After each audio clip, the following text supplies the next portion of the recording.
Γεια χαρά σε όλους. Ονομάζομαι Δημήτρης Καρυπίδης και θα ήθελα να σας καλωσορίσω στο καινούριο μου κανάλι στο YouTube. Living in Disability λοιπόν, ζώντας στην αναπηρία, μέσα στην αναπηρία.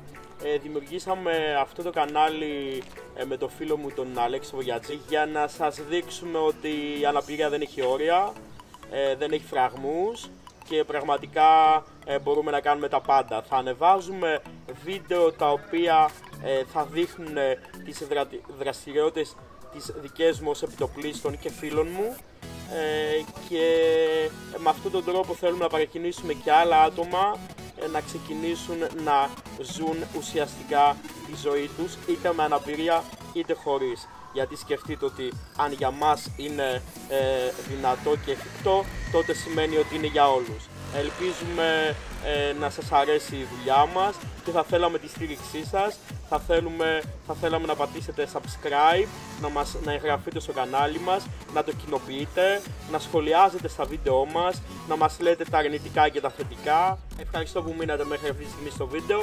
Κάπου εδώ επάνω θα υπάρχει ένα κουμπί για να εγγραφείτε στο κανάλι μας.